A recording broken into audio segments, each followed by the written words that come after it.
Continuing on from the last slide, this slide looks at the way in which the church dealt with the question of the Septuagint.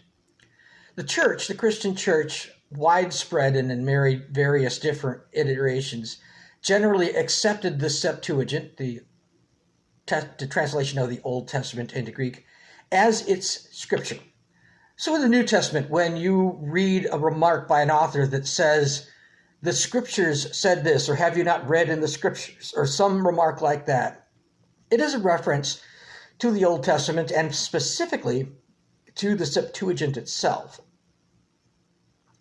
Now, that shows us that the early church used the Septuagint, the translation of the Old Testament into Greek, as its Bible. That is the Bible of the early church for a few hundred years at least. What did they do with the Apocrypha?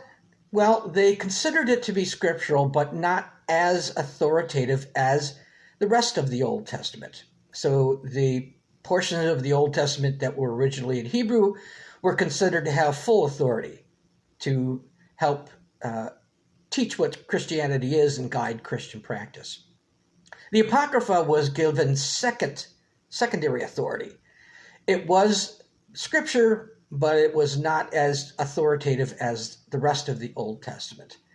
It is still scripture, it is still part of their scripture, but it does not have as much authority as the Old Testament, and later on as the New Testament either. However, in the 400s, when